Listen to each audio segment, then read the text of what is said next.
இந்த கடலை குழம்பு பாருங்கள், ரொம்ப பார்க்கவே நல்லா எல்லோயிஷாக இருக்கா. நிறைய மஞ்சள் தூள் சேர்த்துருக்கேன். அப்புறம் எப்படி இது பண்ணியிருக்கேன் அப்படின்னு சொல்லி கேட்டிங்கன்னா, கடலையை வந்து குக்கரில் நல்லா வேக வச்சு எடுத்துக்கோங்க. ஒரு 5-6 விசில் வரைக்கும் நல்லா வேக வச்சாச்சு பாருங்கள், நல்லா வந்திருக்கா. அதுக்கப்புறம் நீங்கள் கடாயில் வந்துட்டு வெங்காயம், பூண்டு, இஞ்சி, தக்காளி, அப்புறம் மசாலாஸ், கொரியாண்டர், டர்மரிக், சில்லி, நீங்கள் பொடியாக இருந்தால் பவுடர் போட்டுக்கோங்க, இல்லைனாக்கா நீங்கள் ராவாகவே நீங்கள் சேர்த்துக்கலாம். எல்லாத்தையும் நல்லா வதக்கிட்டு, எண்ணெய் ஊற்றி நல்லா வதக்கிட்டு, கருவேப்பிலை, அப்புறம் பெருஞ்சீரகம், ஜீரகம், மிளகு, பெப்பர் இதெல்லாம் நீங்கள் வந்து நல்லா வதக்கிக்கோங்க. அப்புறம் கடைசியில் வந்து தேங்காய் நிறையாவே நீங்கள் தேங்காய் வந்து கொஞ்சம் நல்லா அது சூடோடு நல்லா வதக்கிட்டு நல்லா ஆற விட்டுருங்க. ஆற விட்டுட்டு அரைச்சிட்டு கடலையோடு இதையும் நல்லா மிக்ஸ் பண்ணிக்கோங்க.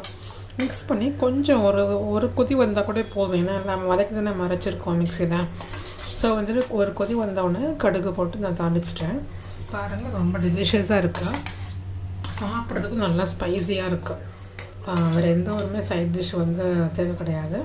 நல்லா ஹெல்த்தியும் கூட குழந்தைங்களுக்கு.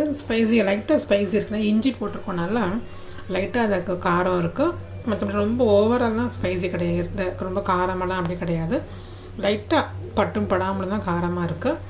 கொண்டக்கடலை ரொம்பவே நல்லது குழந்தைங்களுக்கு. இந்த மாதிரி ஹெல்த்தி ஃபுட்டு நம்ம வந்து மறக்காமல் நம்ம வந்து குழந்தைங்களுக்கு ஒன்ஸ் இன் வீக்காக நம்ம செஞ்சு கொடுக்கும்போது நிறைய ப்ரோட்டீன் இருக்குதுல்ல. ப்ரோட்டீனுக்காக நான்வெஜ் போடணும் அவசியமே கிடையாது. நல்லா நிறையவே ப்ரோட்டீன் இருக்குது கடலையில். ஸோ நீங்கள் நைட்டு ஊற வச்சிட்டிங்கன்னா அந்த குழம்பு நீங்கள் மார்னிங் வந்து செய்கிறதுக்கும் ரொம்ப ஈஸி.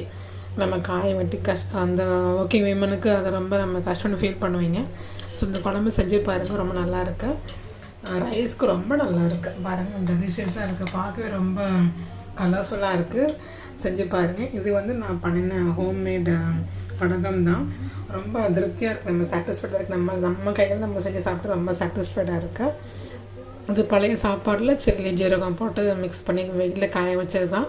செஞ்சு பாருங்கள், நீங்களும் நல்லா சாப்பிடுங்க. தேங்க்யூ ஃபார் வாட்சிங்.